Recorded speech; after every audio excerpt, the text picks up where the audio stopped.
बेटा यहाँ पे ये देखिए, अगर हम बात करते हैं किसकी, ऑक्सीडेशन रिएक्शन की, ठीक है।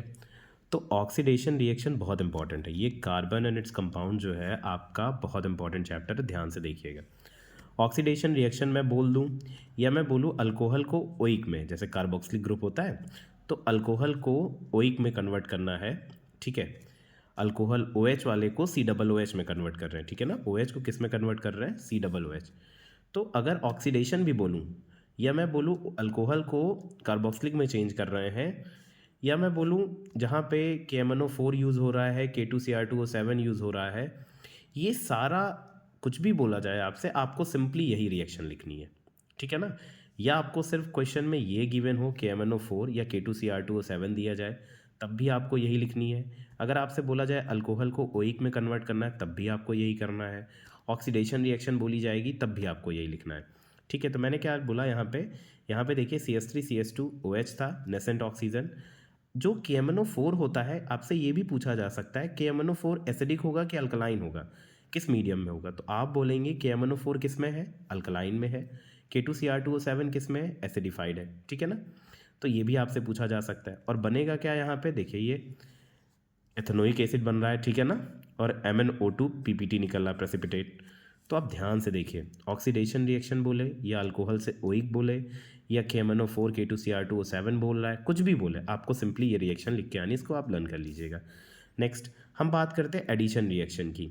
अब देखिए इसके नेम्स अलग अलग हो सकते हैं। एडिशन रिएक्शन, अनसेचुरेटेड से सेचुरेटेड बनाने वाली रिएक्शन, हाइड्रोजनेशन रिएक्शन, या आपसे बोला जाए वेजिटेबल घी बनाने वाली रिएक्शन। ये सारी रिएक्शन एक है। अब यहाँ पे एडिशन रिएक्शन में अनसेचुरेटेड आपको पता है, जहाँ पे डबल होता है, ट्रिपल बॉन्ड होता है, वो अनसेचुरेटेड होता है, ठीक है। तो इसको सेचुरेटेड मतलब डबल से हम सिंगल बॉन्ड में कन्वर्ट कर रहे हैं। जैसे यहाँ पे देखिए ये आपका दिया हुआ इथीन, क्या दिया है, इथीन। इथीन जब हाइड्रोजन के साथ रिएक्ट कर रहा है तो क्या बन रहा है, इथेन बन रहा है, ठीक है। अब आप यहाँ पे एक चीज़ ये याद रखेंगे कि यहाँ पे कुछ कैटलिस्ट यूज़ हुए हैं, PD, ये आपका PT है और ये NI है, PD PT NI। अब अगर ये तीनों यूज़ हो रहे हैं या इनमें से कुछ एक ही आपको दिखेगा, या तो PD दिख जाएगा या PT दिख जाएगा या NI दिख जाएगा, तब भी आपको यही रिएक्शन लिखने आनी है। अगर वेजिटेबल घी बनाने की बात करेगा तब भी आप यही लिख के आओगे।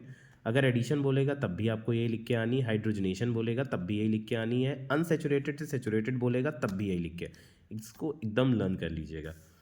नेक्स्ट बात करते हैं सब्स्टिट्यूशन रिएक्शन की।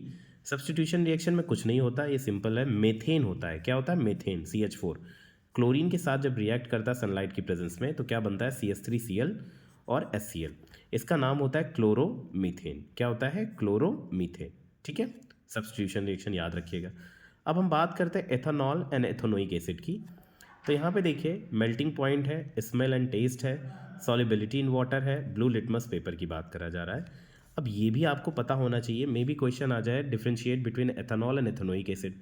तो जो एथेनॉल होता है इसका मेल्टिंग पॉइंट कितना होता है, -114 degree Celsius, and boiling point कितना होता है, 78 डिग्री सेल्सियस।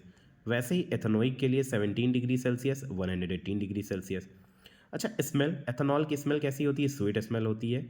और टेस्ट कैसा होता है, बर्निंग टेस्ट होता है। ये आपको लिख के आना है, ठीक है। तो लर्न कर लीजिए, स्मेल कैसा होगा, एथेनॉल का स्वीट होगा, टेस्ट बर्निंग होगा। एथेनोइक का कैसा होगा, पंजेंट होगा और ये सार होगा। तो ये आपको लर्न होना चाहिए, पता होना चाहिए। अच्छा, लिटमस पेपर पे एथेनॉल कोई चेंज नहीं दिखाएगा और एथेनोइक एसिड जो होगा वो ब्लू टू रेड हो जाएगा, ठीक है। अब ये मिसेबल ये भी होता है, ये भी मिसेबल होता है, ठीक है। ये सारे पॉइंट्स आपको लर्न होने चाहिए।